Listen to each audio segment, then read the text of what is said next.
సుధాకర్ రెడ్డి గారు నమస్తే సార్. నమస్తే అండి శ్రీకాంత్ గారు. సుధాకర్ రెడ్డి గారు, మనకి ఇంగ్లీష్లో ఒక సామెత ఉంటుందండి, కర్మ ఈజ్ డాష్ అని.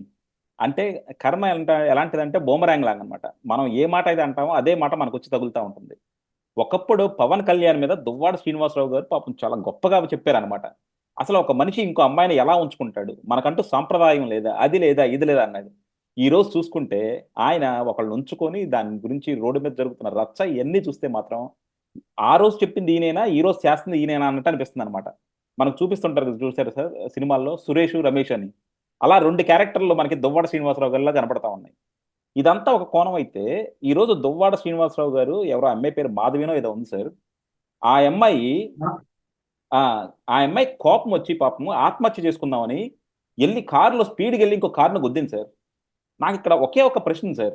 నువ్వు చావాలనుకుంటే చచ్చిపో, అది మనం చెప్పకూడదు అనుకోండి, కాకపోతే మామూలుగా అంటున్నాను. నువ్వు చావాలనుకుంటే చచ్చిపో, కానీ నీతో పాటు ఇంకో ప్రాణాలని బలి తీసుకునే హక్కు నీకు ఎవరిచ్చారు? లక్కీగా అందులో ఎవరు గాయపడలేదు సార్. అందులో కనుక నిజంగా ఎవరన్నా గాయపడి ఉంటే ఏంటి సార్ పరిస్థితి? నువ్వు ఆత్మహత్య చేసుకోవాలనుకున్నావు కానీ ఇంకో 10 మందిని చంపేస్తావా నువ్వు? అసలు ఎలాంటి మానసిక రుగ్మతలు ఉండాలని అసలు మనం ఎలా ఎలా చూడాలి సార్ అసలు? సార్ ఇక్కడ నేను కొంత తెలుగుదేశం పార్టీ అధికార ప్రతినిధిగా చెప్తూనే, నేను సైకాలజిస్ట్ కాబట్టి చెప్పక తప్పదు, చెప్తానండి.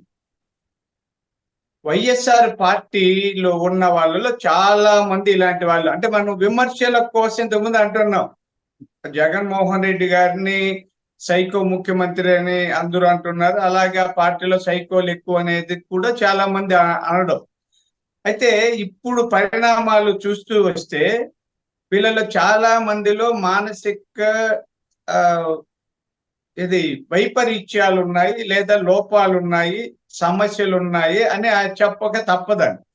ఇప్పుడు దువ్వాడ చాలా దుర్మార్గుడు అనేది అర్థమైందండి. దుర్వాడ శ్రీనివాసులు ఏదో ఆయన చాలా పవిత్రమూర్తి అయినట్టు, శ్రీరామచంద్రుడికి ఆయన ఒక అవతారమైనట్టుగా మాట్లాడారు. పవన్ కళ్యాణ్ గారి మీద చాలా తీవ్రమైన ఆరోపణలు చేశారు. అతను భార్యలు ఏదేదో అన్నారని. ఆయన ఇప్పుడు చాలా ఏదో మాట్లాడుతున్నాడు, తన భార్యని కాదని. ఆయనకి 58 ఏళ్ళు అయితే, ఈ మాధురి గారికి 38 ఏళ్ళు. ఆమెతో సంబంధం పెట్టుకున్నారు. ఏమంటే ఆమె ఎప్పుడు భర్తతో ఇబ్బంది పడి ఆత్మహత్య చేసుకోవాలనుకుంటే ఈయన ఆదరించారు. ఆ తర్వాత ప్రేమ ఏదో నాకు ఇంకా కోపం వస్తుందండి. ఆ ప్రేమ చిగురించిందంట, వీళ్ళలేదు.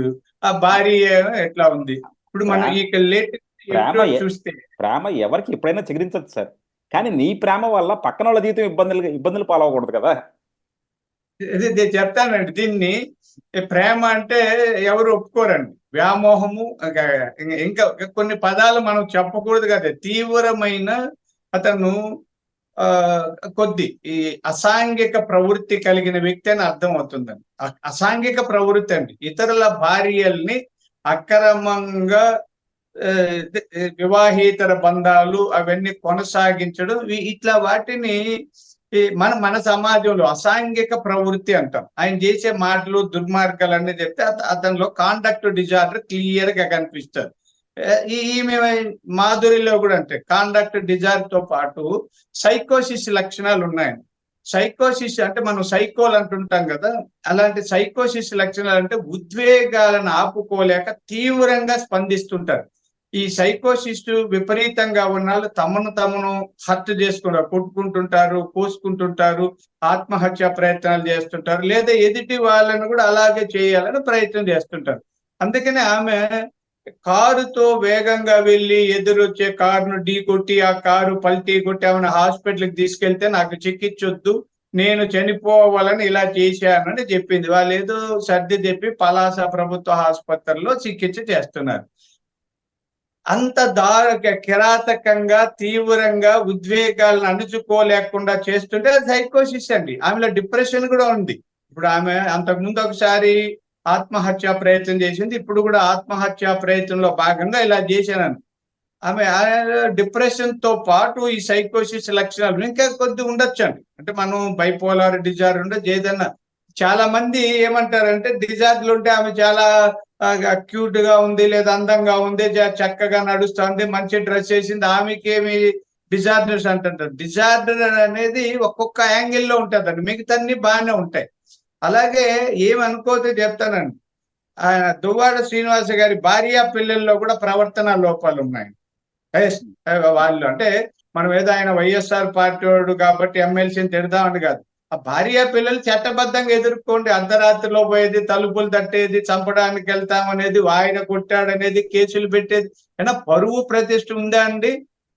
అంటే వీళ్ళకి ఇది ఇట్లా వాటినే ప్రవర్తన లోపల అంటే ఉదాహరణ చెప్తాను. చాలా అంటే పాత రోజుల్లో కొద్ది అంటే మనం అదే చెప్పుకుంటూ అంటే కొంతమంది అంటే ఇక్కడ ఒక పాయింట్ కూడా చెప్పాలి సార్. ఇక్కడ ఒక పాయింట్ కూడా చెప్పాలి. ఆమెది నేను కొన్ని ఇంటర్వ్యూలు చూస్తా ఉన్నాను సార్. అందులో ఆమెకి కూడా తెలుసు. అంటే ఎలక్షన్స్ ముందు కూడా వీళ్ళిద్దరి మధ్య ఏదో సంబంధం ఉందో ఆమెకి తెలుసు అనమాట. ఆమెకి తెలిసిన ఏంటంటే అప్పుడు వీళ్ళకి అధికారంలో పదవి ఉంది, ప్రభుత్వం ఉంది. అలాగే ఆవిడ ఆవిడ వల్ల కొన్ని ఓట్లు వస్తాయి కాబట్టి ఆమె అప్పుడు కామ్గా ఉందంట. సో ఇప్పుడు ఎలక్షన్స్ అన్నీ అయిపోయినాయి కాబట్టి ఇప్పుడు ఆస్తులంతా కూడా గొడవలుగా ఉంది కాబట్టి ఈ రోజు బయటకు వచ్చింది. అంటే వీళ్ళకి పదవులు ఉన్నప్పుడు లేకపోతే ఆస్తులన్నీ కూడా సమానంగా ఉన్నప్పుడు ఇలాంటి ఇల్లీగల్ రిలేషన్స్ అయ్యి అడ్డు రావు. కానీ ఎప్పుడైతే ఆస్తుల దగ్గర గొడవ వస్తుందో అప్పుడు ఇల్లీగల్ రిలేషన్స్ కూడా బయటకు వస్తూ ఉంటాయి. మీరు అన్నట్టు ఏంటంటే అది ఇద్దరిలోనూ తప్పు ఉంది సార్ అందులో. ముగ్గురు అండి, ముగ్గురు. మళ్ళీ ఇంకా మీకు ముగ్గురు. ఇంకోటి చెప్తానండి సార్. ఒకే జాతి పక్షులు కలిసి ఎగురుతాయని మీరు అవును. ఇందాక చెప్పినట్టు ఇంగ్లీష్ లో సామెత.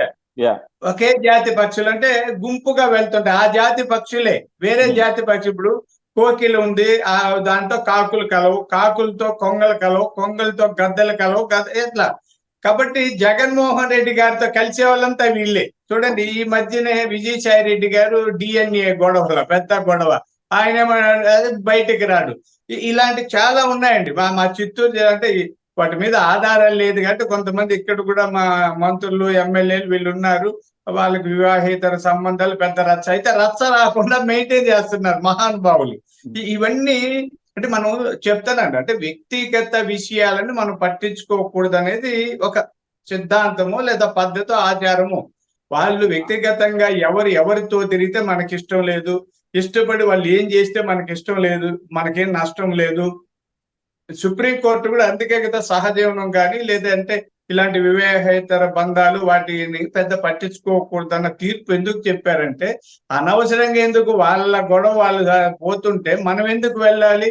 ఆ మధ్య కోర్టులో వివాహేతర బంధం అంటే సహజీవనం చేస్తూ 10 ఏళ్ళు అయిన తర్వాత నన్ను పెళ్లి చేసుకోలేదు, అతను కాలేదంటే కోర్టు అదే చెప్పింది, మాకు ఇంకేం పని లేదు ఆ కోర్టుకి, మీరు ఉన్నన్నాళ్ళు ఉండేది, విడిపోయినప్పుడు మేము వచ్చి మిమ్మల్ని కలపడం కోర్టుకి ఏం పని లేదా, అది చట్టబద్ధం కాదు, నీకు ఉంటే తిరుగు, కాకపోతే వెళ్ళిపోని చెప్పారు.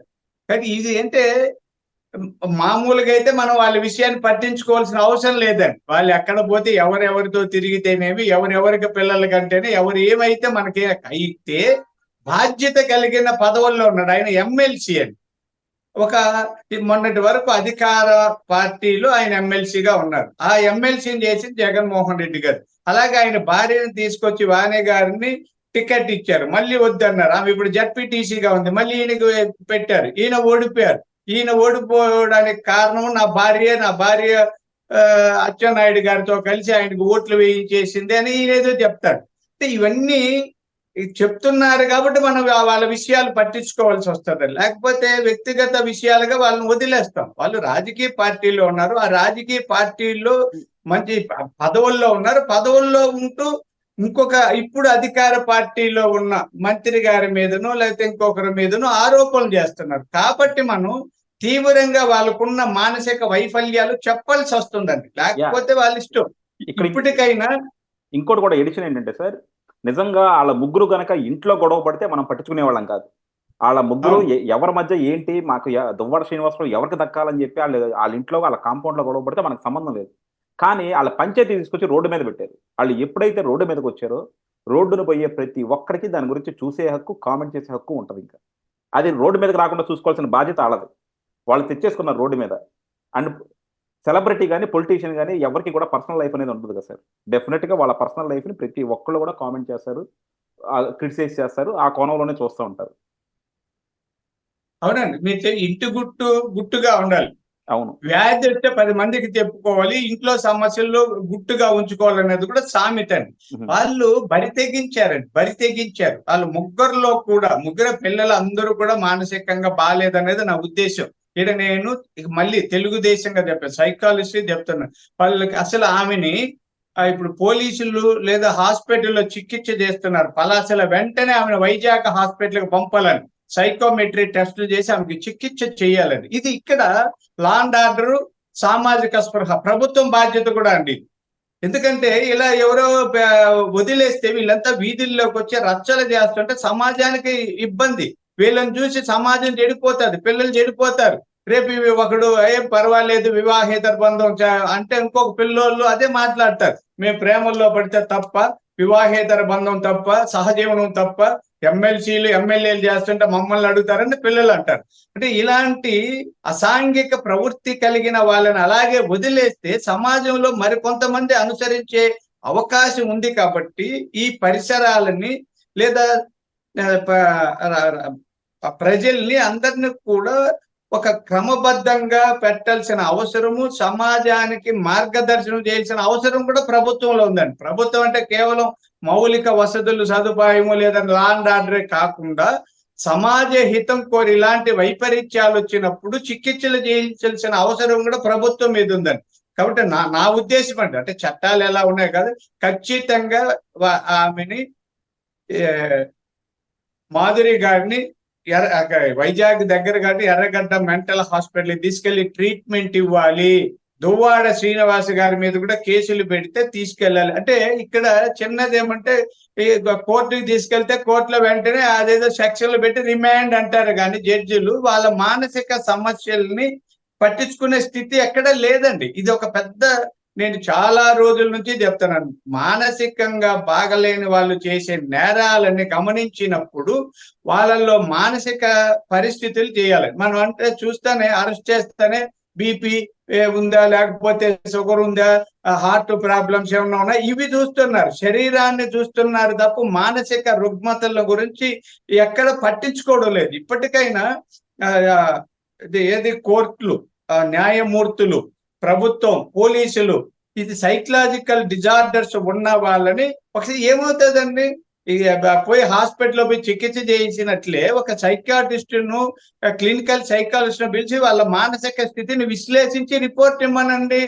ఆ రిపోర్ట్ ఆధారంగా వాళ్ళకి చికిత్సలు చేయండి. శిక్షలు వేరు, మానసికంగా బాగలేని వాళ్ళకు, రోగులకు శిక్షలు వేయలేం కదా. ఇప్పుడు నాకు జ్వరమో తలనొప్పి వస్తే దానికి శిక్ష వేయలేం, అలాగే మెంటల్ డిజార్డర్స్ కూడా శిక్షలు వేయలేం.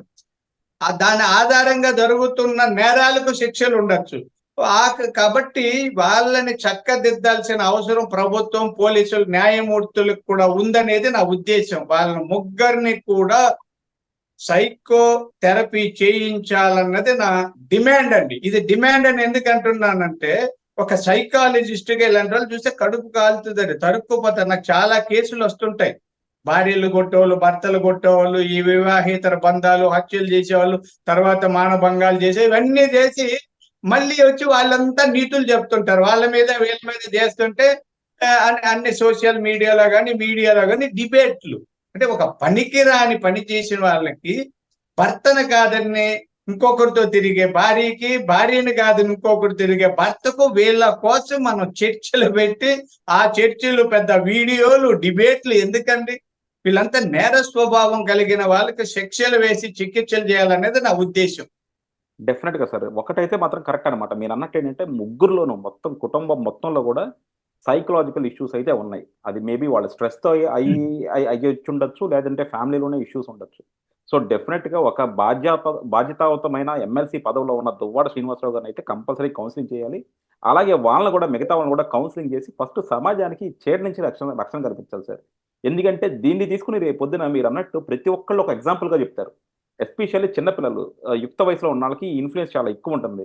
సో వాళ్ళు కూడా ప్రతి ఒక్కళ్ళు లివ్ ఇన్ రిలేషన్స్ అని చెప్పు, లేకపోతే ఇలాంటివి కనుక ఇన్స్పిరేషన్గా తీసుకుంటే రేపు పొద్దున భావి తరాలు పాడైపోతాయి. సో డెఫినెట్గా దీన్ని ప్రభుత్వం కొద్దిగా సీరియస్గానే తీసుకోవాలి. అలాగే దువ్వాడ శ్రీనివాసరావు గారిని అయితే మామూలుగా చూస్తే సస్పెండ్ కూడా చేసేయాలి ఎమ్మెల్సీగా. చూద్దాం సార్. థ్యాంక్ యూ అండి, thank you very much sir.